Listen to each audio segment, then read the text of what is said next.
Hello, Grace Community Church. It's May 20th, and in today's reading in From Cover to Cover, the one-year chronological Bible, we include passages from 1 Kings, 1st and 2nd Chronicles, and Psalm 83.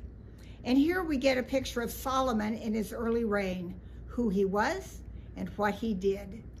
We see that although he was a new king, he took decisive actions regarding individuals that were dangerous to him, such as Adonijah, his brother and wannabe king, Joab, who served David but supported Adonijah's goals, and Abiathar, the priest who supported the usurper. We also see him seeking out groups important to the success of Israel, groups which will be of use to Solomon himself later on. Solomon was a prophecy fulfiller, a kingdom strengthener, a political negotiator, a rule follower, and a natural leader. He was also a seeker of God, a self-described servant of God, a communicator with God, and a man who surrendered himself to God, a man who was, quote, strengthened in his kingdom, and God was with him. He was considered a good king by his subjects even before God gave him wisdom. 1st and 2nd Chronicles described him as very powerful and having greater royal splendor than any king in Israel before him, all God-given gifts. We start with Psalm 83, which is defined as a community lament. It's a prayer for divine intervention against the enemies of Israel, a call for God's judgment, a plea for the humbling of those enemies, and for the realization that God is supreme.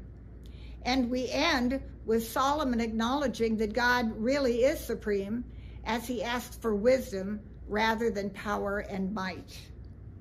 This psalm was written by Asaph, who was a Levite singer and a musician who prophesied through his music. And certainly the words about Israel's enemies being defeated in the reigns of David and Solomon, and thus securing the kingdom, came true. We have determined who Solomon was. Now, what did he do? We read that he was a proactive ruler who obeyed his father David's admonition regarding God to walk in his ways and obey his statutes. 2nd Chronicles tells us that Solomon didn't isolate himself.